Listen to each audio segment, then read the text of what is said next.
My name is Matthew Parks.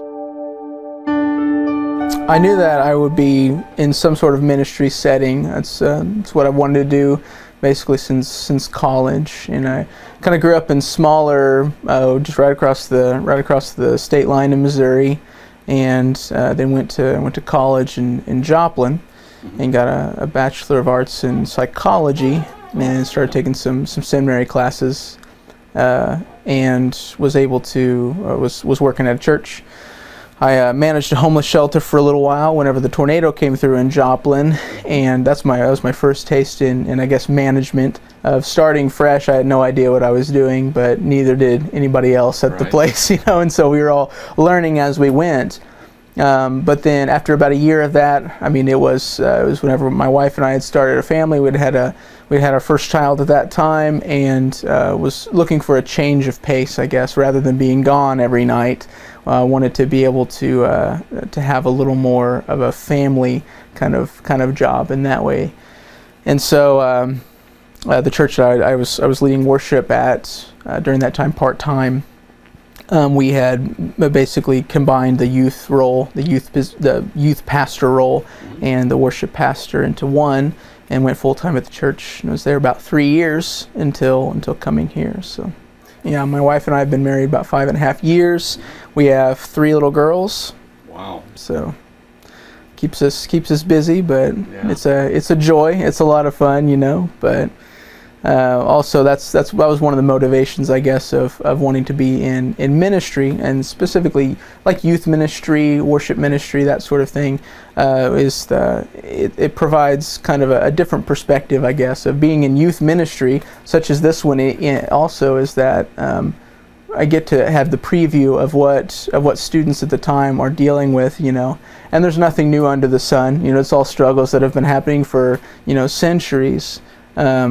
But it kind of gives me a fresh perspective of, all right, this is what my children are going to be going through soon. So it prepares me to also take seriously the role of trying to shape the youth into the next generation of whatever hope we have in the world here. So, right. And I think that's the nature of the position here, is trying to administrate or be the facilitator between trying to build relationships with the youth that come in, but also being a bridge between the worshiping community in Chanute, but also the Chanute community at large. My freshman year in college, I was pretty sure that I knew that I was going to be in Christian ministry in some way, whether it be at a church or whether it be at a parachurch organization, which is what this would be, kind of the bridge between. That's kind of when I would say I submitted to, or decided that's where I thought that the Lord was going to be able to use me in that way, and wanted to be fully submitted to that. And since then, I had filled a couple different roles of just being in ministry. I served as a worship leader at the Baptist Student Union on campus at Missouri Southern in Joplin, and I was able to just hone in on leadership skills and contribute in any way that I could to the ministry there, but also filled roles of spent a couple of months in India as a missionary. Oh, wow. And really enjoyed kind of the being able to see overseas life, I guess you could say, and see the real challenges that I would say the real comforts that we have here, and being able to also advocate on behalf of overseas missions, which is also one of the things that my wife and I are pretty we very much want to support missionaries and stuff overseas, but we also know that, coming back from India, one thing I realized is that I don't know how to reach an Indian. I don't know how to. I didn't grow up in the culture, and I could eventually probably get to that point, but I know how to reach an American because I am one. I grew up in this place, and it's difficult in a lot of ways, but I started realizing more that I think the Lord can use us anywhere. But I think for my wife and I here, it was in the States. It was in the States, trying to reach the next generation of youth. People don't care how much you know until they know how much you care, and I think that's a guiding principle in my life. and that's not original. That's very much, I don't even know where it come from, but it's true in my mind anyway. And so that's what we try to do also, because culturally I'm a lot different than, say, some of the kids coming in here. I grew up in a very traditional conservative family. My parents are still together, which is unheard, which is rare. And so I know that I'm coming in with not even a full picture of what a lot of the kids coming in here. We have all sorts of kids come from all different walks of life, whether they be, have any belief in God whatsoever, or have no belief, or don't know what they believe. So I have to come from a different approach, which is trying to love them as Christ would, trying to recognize them as who they are, which is a person. And my job, I think, is try to get them to see that through developing a relationship with them, by sharing Christ's love. That's Jesus, what he's done in my life. Why I'm here is because of Jesus. It's a tragic situation in America in that you have persecution of Christians. It's not something that's new. It's been going on for centuries. As long as Christ has been named, as long as Jesus has been as proclaimed to be the Son of God, then there's going to be persecution. There's going to be persecution until what Christians believe, that Jesus comes back, And I had a wake-up call when I was in college, and we were sitting in a physical science class, and there's a couple of friends that were sitting with me who I knew were Christians, and the rest of the people, there's probably about 30 of us, and the professor had asked a simple question. We were talking about something related to kind of creation, that sort of thing, and he asked, who all here are Christians? And nobody raised their hand. Now, this is an intimidating professor, too, so I think caught us off guard. And I remember sitting there, and I remember thinking, did he just ask that? Yeah. And then he went on, he's like, I can't believe that in the Bible Belt that there wouldn't be, a single Christian in this room.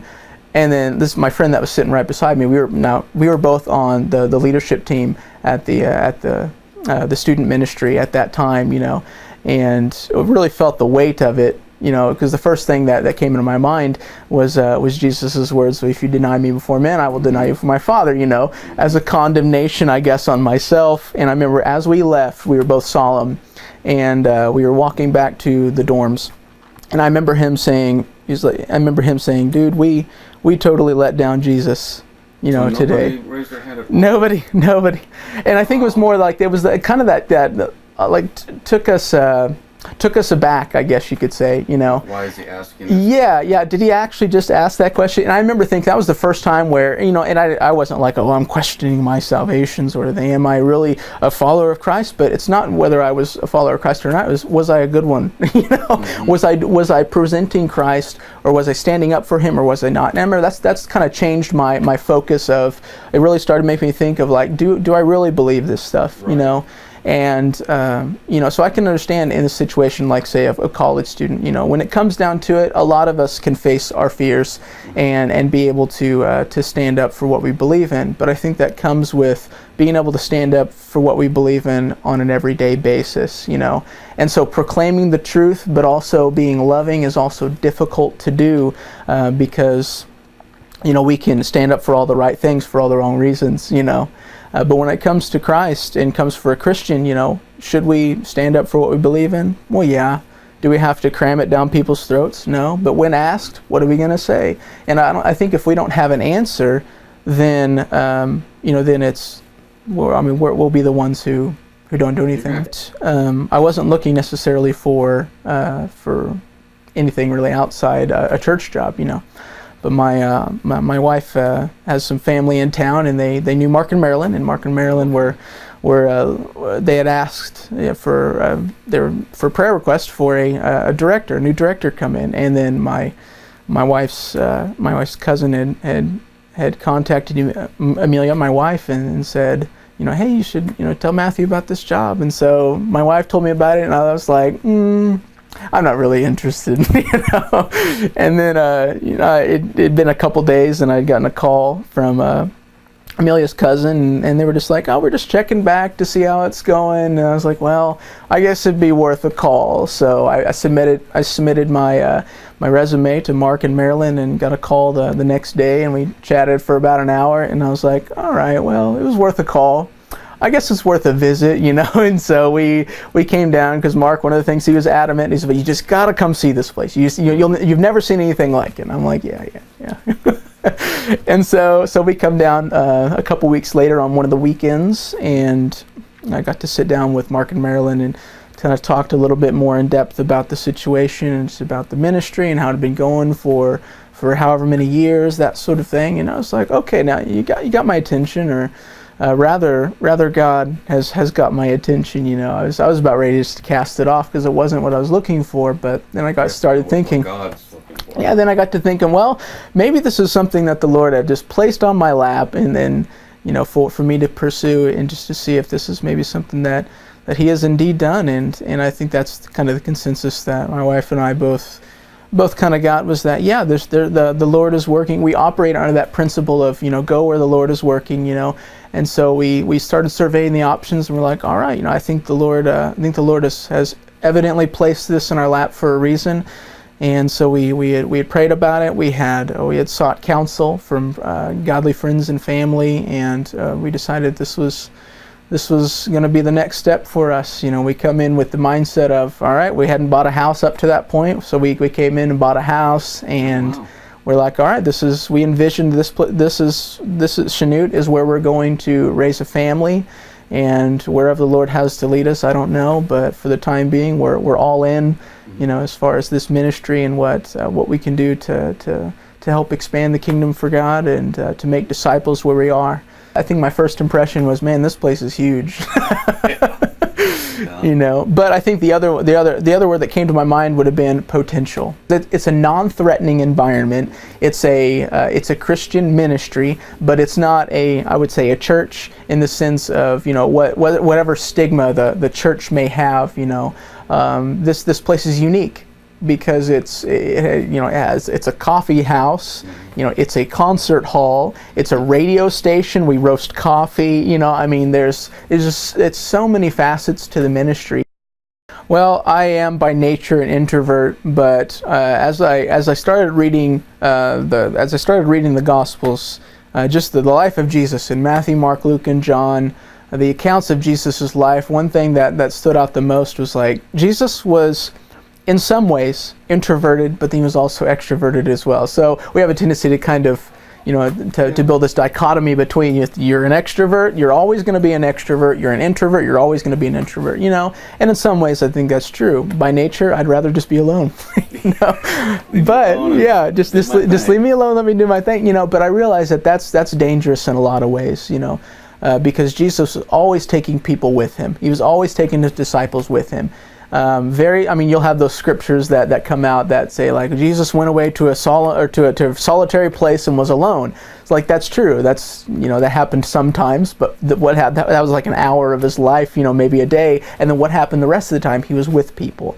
And so I started. That was the comfort zone issue for me. I was like, I'm comfortable when I'm on my own. And I'm very intimidated whenever I walk into somebody else's turf. And I'm a learner by nature. I love to learn. I love to read, to soak up knowledge, but not just to have it, but to be able to use it, to be able to be a resource to people. And so a lot of the kids that come in, like, they have questions that have been unanswered, or they have the faith mentality of, oh, you just have to have faith. If you doubt anything, then you're, Christ will never accept you if you have these doubts.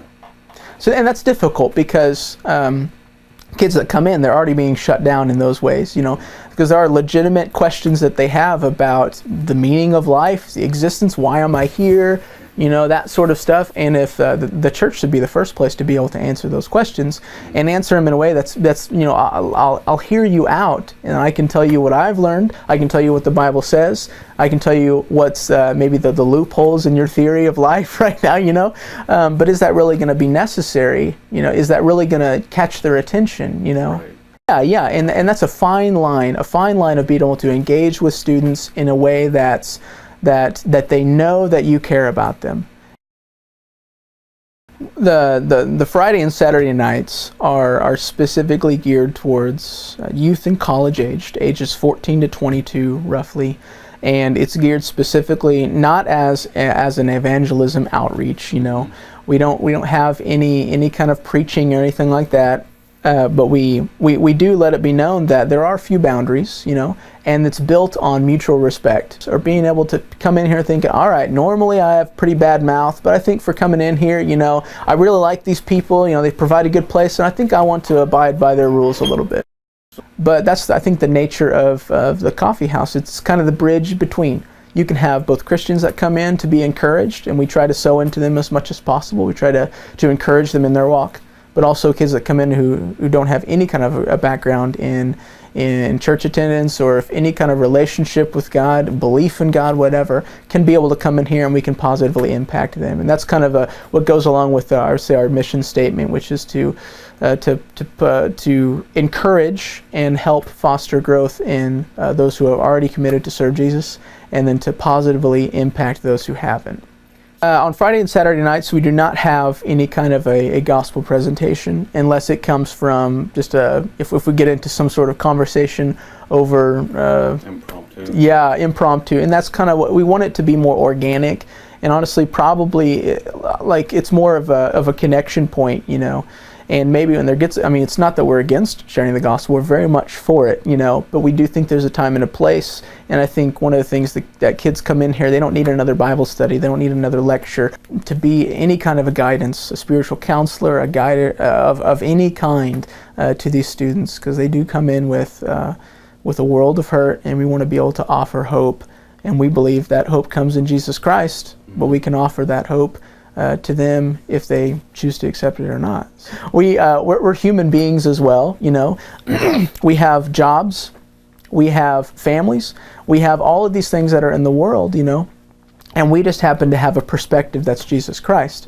Now, people that come in with different ideas of how the world works, well, we still listen to music, We may just listen to Christian. We may go to the mall, or we may go to Walmart. We may go to these stores, and there's, that song, that's an interesting song, on secular radio. Okay, well, we have a tendency to divide everything, and for us Christians, we still eat the same food, we still have the same blood pumping through our veins, We can talk about, what's your favorite song? Why? It's like, what movie did you see most recently? We still need to be engaged in that. So I think that's creating a little bit of credibility with students, is knowing that, oh yeah, I know that song. I know that band. But Jesus was human. Why did he hang out with people? Why did he hang out with sinners and tax collectors? Because they enjoyed him. Why did they enjoy him? Because he wasn't some religious prude. He was also not a hellion. He was also not some guy that comes in who's doing all these things. I think generally he was pretty conservative.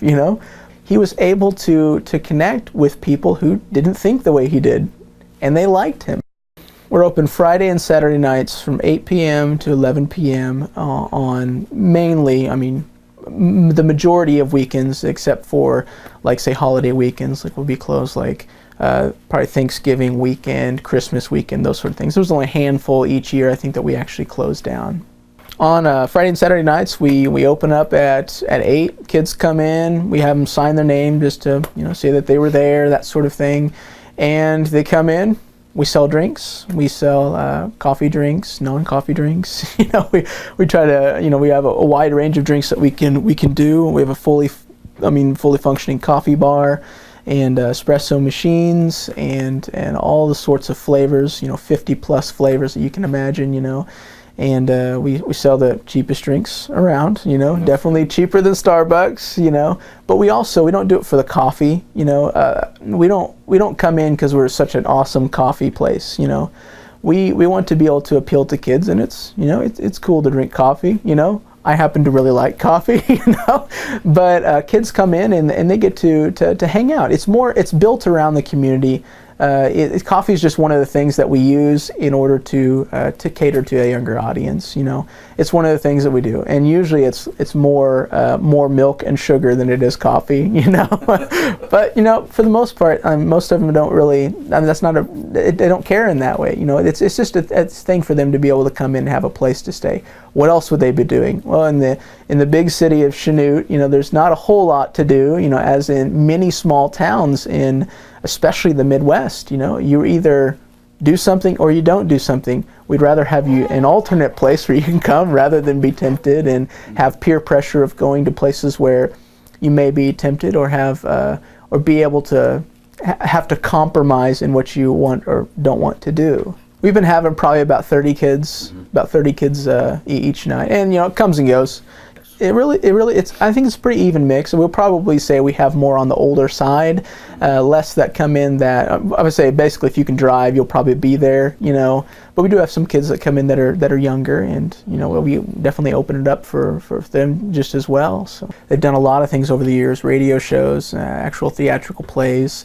We have had both known and unknown concerts, bands that come in.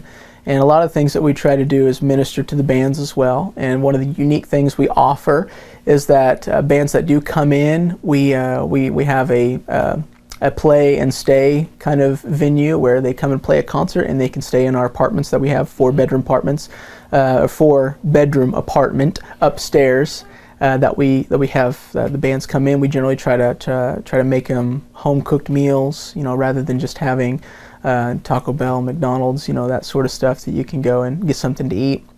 Sometimes it's just come and stay, play a concert and stay a couple days, just relax, regroup.